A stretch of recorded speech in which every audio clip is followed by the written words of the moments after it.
Alice's Adventures in Wonderland was never written for children alone. Its author openly described it as a book built on deliberate confusion. Beneath its games and riddles, logic bends, language fractures, and authority collapses. None of this was accidental. For more than 160 years, the story has endured without offering clear answers, which leaves one careful question. What was the confusion meant to reveal? More than a century and a half after its publication, Alice's Adventures in Wonderland remains one of the most examined works in Western literature. It has been read as a children's story, a philosophical puzzle, a psychological case study, and a quiet satire of the world that produced it. Its influence stretches far beyond the page. Scholars have traced its impact through early theories of the mind, debates about language and meaning, modern education, and even the structure of contemporary storytelling. Artists and thinkers continue to return to it, not because it offers answers, but because it refuses to settle into a single interpretation. At first glance, the book presents itself as nonsense, a dream filled with riddles, talking animals, and broken rules. Yet it is precisely this disorder that has kept it under serious academic study for generations. The story was written in Victorian England by a mathematician and logician whose letters and notes still survive. His correspondence reveals careful construction, deliberate wordplay, and a sustained interest in how logic fails when pushed too far. For decades, literary scholars have debated its purpose, its structure, and its deeper implications. What appears to be playful absurdity may, in fact, be a carefully constructed mirror of the human mind. The story begins far from fantasy. In the summer of 1862, on a quiet stretch of the River Thames just outside Oxford, an Oxford mathematician entertained 3 children during a routine afternoon boat trip. To pass the time, he began to improvise a tale about a young girl who followed a white rabbit into a world where nothing behaved as expected. The storyteller was Charles Lutwidge Dodgson. The child who listened most closely was Alice Little, the daughter of Henry Little, a senior academic and colleague of Dodgson at Christ Church, Oxford. At the time, Dodgson was 30 years old.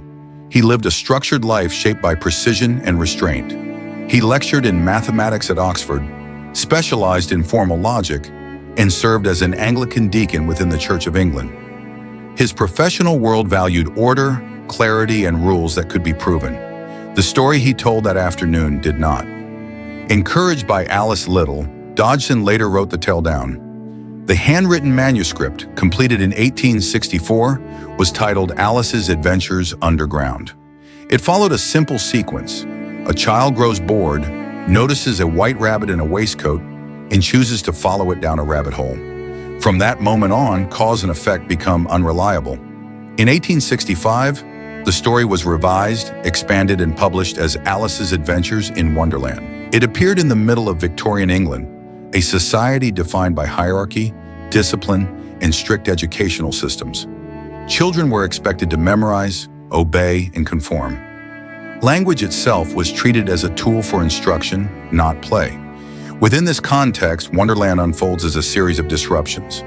Alice falls for an extended period of time, unsure whether she is descending or floating. She changes size repeatedly without warning. Lessons become riddles. Authority figures issue commands without reason. Logic, when applied, often leads to absurd conclusions. These elements were not accidental. Historians and literary scholars agree that the story deliberately resists linear structure. Scenes follow one another without clear moral resolution. Conversations loop, contradict themselves, or collapse entirely. Time, in some moments, appears irrelevant. Dodgson published a sequel in 1871 titled Through the Looking Glass. Set in a mirrored world governed by inversion and reversal, it extended these ideas even further. Movement follows the logic of a chessboard rather than geography. Progress is possible only by moving in unexpected directions. Both books were illustrated by John Tenniel, a political cartoonist for Punch magazine. His sharply defined, often unsettling drawings fix the visual identity of Wonderland in the public imagination. Authority figures appear exaggerated. Animals look intelligent, but not benevolent. Alice herself is drawn with restraint, emphasizing her role as an observer rather than a hero. Despite their playful surfaces, The books quietly reflect the tensions of their time. Victorian education emphasized memorization over understanding. Social rules were rigid and often arbitrary. Children were expected to absorb information without questioning its source. In Wonderland, these systems are distorted until their inner logic begins to fail. The consensus among historians is not that the story hides a single message, but that it was designed to test systems of meaning themselves. By stripping language and authority of stability, the narrative exposes how easily rules can lose coherence when removed from context. In this way, the known history of Alice in Wonderland is less about escape into fantasy and more about controlled disruption. A mathematician, trained in precision, created a world where precision no longer guarantees understanding. And in doing so, he produced a story that continues to invite careful examination, precisely because it refuses to resolve. Even as the story entered print, it retained its most puzzling qualities. Charles Dodgson, writing as Lewis Carroll, left no definitive explanation of what Wonderland was meant to convey. In his correspondence, he referred to the tale as a story for children, yet the tone, structure, and content suggest layers far beyond a simple bedtime narrative. The original manuscript, titled Alice's Adventures Underground, differs in notable ways from the published 1865 edition. Several episodes were removed or reworked. The Jabberwocky, for example, appeared later in Through the Looking Glass, and certain encounters with fantastical creatures were simplified or excised entirely. These changes leave questions that have endured for generations of scholars and readers alike. Alice herself is not straightforward. In some passages, she seems a self-possessed observer, capable of reasoning through the chaos around her. In others, she is bewildered, uncertain, and occasionally indistinguishable from the dreamlike forces of the world she inhabits. Her identity fluctuates, much as her physical size does, an ambiguity that has prompted decades of debate about whether she represents a particular child, a Victorian ideal of innocence, or something more abstract. Wonderland itself is equally enigmatic. Is it simply the product of a child's imagination, a dreamscape reflecting the unconscious mind, or a deliberately constructed world intended to satirize authority, education, and social conventions? The narrative offers no definitive answer, only layers of contradiction and paradox. Even the figures of authority, the Queen of Hearts, the King, the Duchess, resist simple interpretation. Are they caricatures of rigid Victorian power structures, embodiments of arbitrary rule? Or do they serve purely as narrative devices to challenge Alice's logic and patience? Scholarly tension remains. Each reading opens the possibility of multiple meanings, none fully confirmed. This uncertainty has fueled generations of analysis. Some scholars argue that Wonderland is pure nonsense, a story in which disorder and absurdity are ends in themselves. Others suggest a more deliberate design, a carefully structured critique hidden beneath the surface of apparent chaos. The truth, if it exists, has been obscured by time, by editorial choices, and by Carroll's own reluctance to explain. In the spaces between what was written and what was removed, a kind of vacuum emerges, a room for interpretation, for speculation, for the imagination to wander. And it is precisely this uncertainty that continues to haunt the story, compelling readers to ask not only what Wonderland is, but why it was ever created in the first place. Scholars have long debated what Carroll intended beneath the surface of Wonderland, and several interpretations have emerged, each offering a distinct lens through which to view the story. None can be confirmed, yet each illuminates aspects of the text that might otherwise remain obscure. One of the most widely discussed possibilities frames the work as a satire of Victorian education and authority. The story unfolds in a society where children were expected to memorize facts, obey without question, and accept rigid social hierarchies. Within Wonderland, these expectations are distorted into absurdity. The Queen of Hearts, who shouts "off with their heads" at the slightest infraction, embodies the arbitrary cruelty that children might perceive in their instructors or elders. Language itself becomes a tool of control, yet it obeys no consistent rules. Words are twisted, meanings shift, and lessons make no logical sense.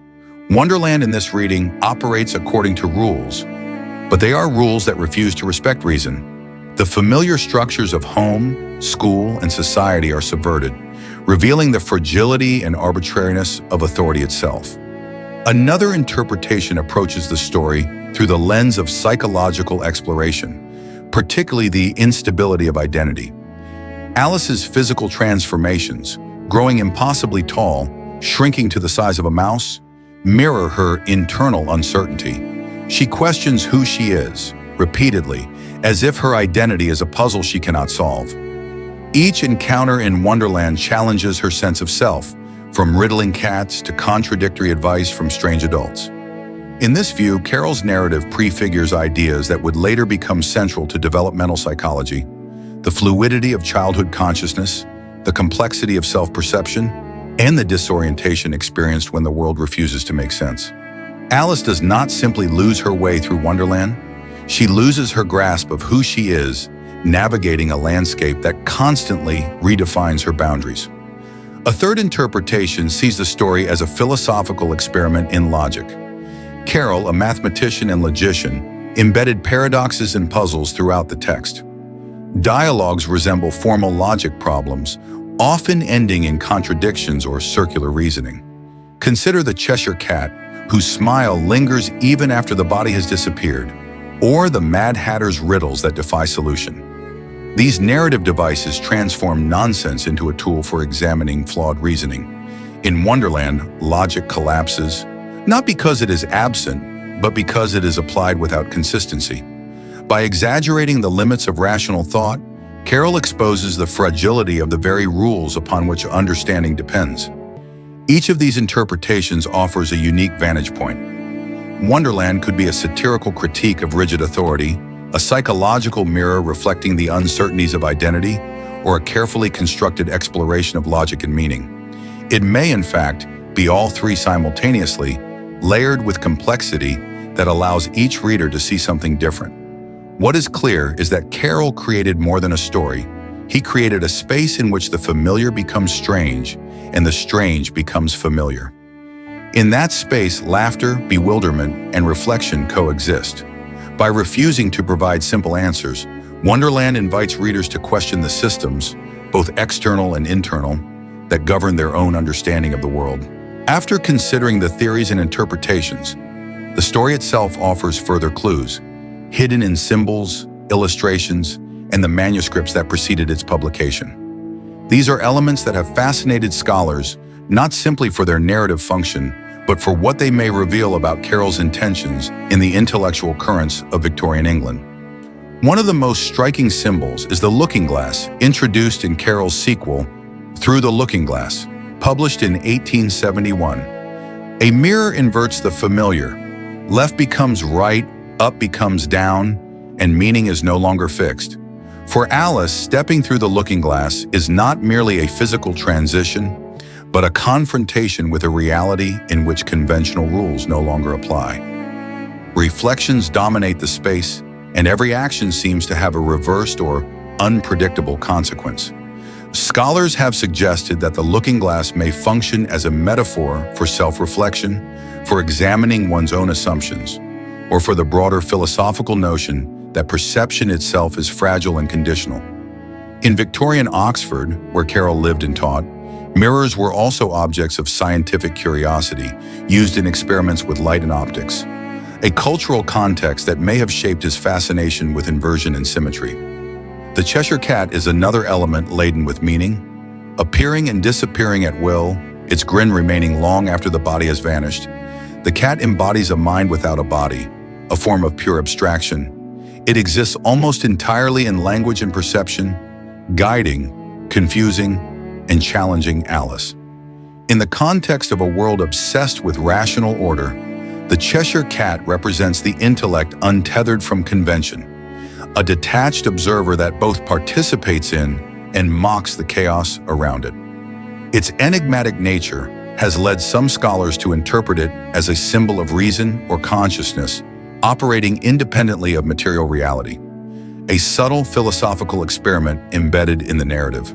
The Mad Tea Party, with its endless, nonsensical ritual, carries yet another layer of significance. Time itself is broken. The Hatter's watch is perpetually 6 o'clock, and the participants are trapped in repetition. In an era defined by industrialization, railways, and regimented schedules, the Mad Tea Party may reflect the anxiety of a society increasingly obsessed with efficiency and measurement. The chaos of the Tea Party contrasts sharply with the precision of Carol's own professional life, yet it also mirrors the tension between imposed order and lived experience. Every sip, every riddle, every capricious movement becomes a reflection of a world in which time is experienced subjectively rather than mechanically. Perhaps the most revealing artifact, however, is the original manuscript itself, Alice's Adventures Underground. Handwritten in 1864, it is notably less whimsical than the published edition. The darker tone, the more ambiguous ending, and the subtler social critique hint at a vision that was partially softened for public consumption. Scenes that appear playful in print often carry shadows of uncertainty, unease, or even existential questioning in the manuscript. Scholars have long examined the differences between the text and the illustrations, noting that Tenniel's imagery further codified the story's tone, shaping readers' perception of Wonderland while simultaneously obscuring some of its more complex or troubling undercurrents. Taken together, these symbols, texts, and images suggest a deliberate layering within Carol's work. The Looking Glass, the Cheshire Cat, the Mad Tea Party, and the manuscript itself are not merely decorative. They operate as instruments of inquiry, challenging the reader to question authority, logic, and perception, while leaving room for ambiguity. Through them, Wonderland becomes more than a story. It becomes a space where ideas can be explored, where meaning can shift, and where the line between the real and the imagined is never quite certain. By the time Alice's Adventures in Wonderland reached print in 1865, much of its original subtlety had already been reshaped. Victorian publishers, aware of the commercial potential of a children's story, emphasized whimsy and humor over the darker or more ambiguous aspects of the manuscript. Scenes that might have unsettled young readers were softened. Illustrations by John Tenniel, while striking, transformed moments of tension into visual play, smoothing the edges of Carol's more perplexing ideas. In this context, Wonderland became framed primarily as a fantastical adventure rather than a philosophical or psychological inquiry. The narrative's deeper challenges to logic, identity, and authority were still present, but they were masked by talking animals, playful rhymes, and a series of episodic, entertaining encounters. Victorian audiences, accustomed to moral lessons in children's literature, found comfort in the surface-level story. The underlying complexity of Carol's work largely went unexamined outside of academic circles. Academic interpretations emerged slowly. For decades, the story was treated as a charming curiosity, a product of Oxford intellect amusing itself in a garden with children. Only in the early 20th century did literary scholars begin to trace the layers of social critique, mathematical logic, and psychological subtlety embedded in the text. Essays and analyses explored the paradoxes, the symbolic imagery, and the structured absurdities that Carol had woven into the narrative. Meanwhile, popular culture favored the fantastical over the philosophical. Stage adaptations, illustrations, and later film versions emphasized spectacle, humor, and imagination. Wonderland was transformed into a playground of delight, a safe space for wonder, rather than a mirror reflecting uncertainty or challenging authority. Carol's intellectual experiments, his subtle distortions of time and logic, and his questions about identity became secondary to entertainment. It is important to note that the story was not deliberately suppressed. There is no evidence of censorship or institutional pressure to obscure Carol's intentions. Instead, it was reframed, its tone adjusted to fit expectations of childhood reading. What was once a darker, more ambiguous tale was transformed into a story accessible to a broader audience. In doing so, the public encountered only part of Carol's original vision, a version filtered through cultural norms, commercial imperatives, and the conventions of Victorian publishing. Even in this reframed form, however, the deeper undercurrents of Wonderland persisted. Scholars and careful readers could still sense the structural experiments, the playful subversion of authority, and the philosophical inquiries beneath the surface. The simplification may have shaped its reception, but it did not erase the complexity that continues to invite interpretation, speculation, and discovery more than a century and a half later. Even as the Victorian context recedes, the ideas embedded in Alice's adventures in Wonderland continue to resonate. The story has become a point of reference across disciplines, not merely as literature, but as a tool for understanding the human mind. Cognitive scientists study Alice's experiences to explore how children perceive changes in scale, sequence, and causality. Psychologists examine her repeated questioning of identity, her navigation of chaotic rules, and her attempts to impose logic on a world that refuses it, using these moments to illuminate aspects of memory, perception, and self-awareness. Language acquisition is another area where Wonderland has proven unexpectedly influential. Carol's wordplay, puns, and invented vocabulary provide a natural laboratory for studying how humans decode meaning, adapt to new linguistic structures, and navigate ambiguity. The text demonstrates how context shapes understanding and how play with language can expand cognitive flexibility. Beyond science, Wonderland continues to inspire the arts. Surrealist painters, filmmakers, and writers have drawn from its imagery and narrative logic, translating the story's sense of dislocation, inversion, and absurdity into visual and narrative forms. Philosophers and literary theorists explore its engagement with absurdism and existentialism, recognizing in Alice's endless questioning a reflection of the human condition, the persistent search for order in a world that often defies comprehension. Even in popular culture, the story persists not only as entertainment, but as a mirror for contemporary experience. In a world of constant contradiction, where rules, identities, and truths can shift without warning, Wonderland feels strangely familiar. Its landscapes, its challenges, and its questions resonate because they echo the modern condition, a reality simultaneously structured and chaotic, intelligible and bewildering. Through these lenses, the story is no longer simply a Victorian curiosity. It is a framework for exploring thought, perception, and the subtle interplay between order and disorder. The world Carol created continues to invite reflection, revealing as much about the reader as it does about the story itself. Alice never escapes Wonderland by understanding it. She departs not through revelation, but by choosing to no longer accept the rules that govern it. Which raises a quiet, lingering question. Was Wonderland ever meant to be a place? Or is it simply the moment we realize the world itself does not always make sense?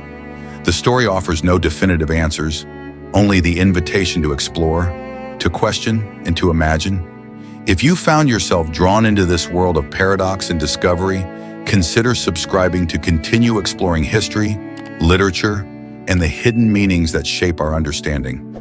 Like, share, and join the conversation, because some questions, like Alice's journey, are meant to be shared.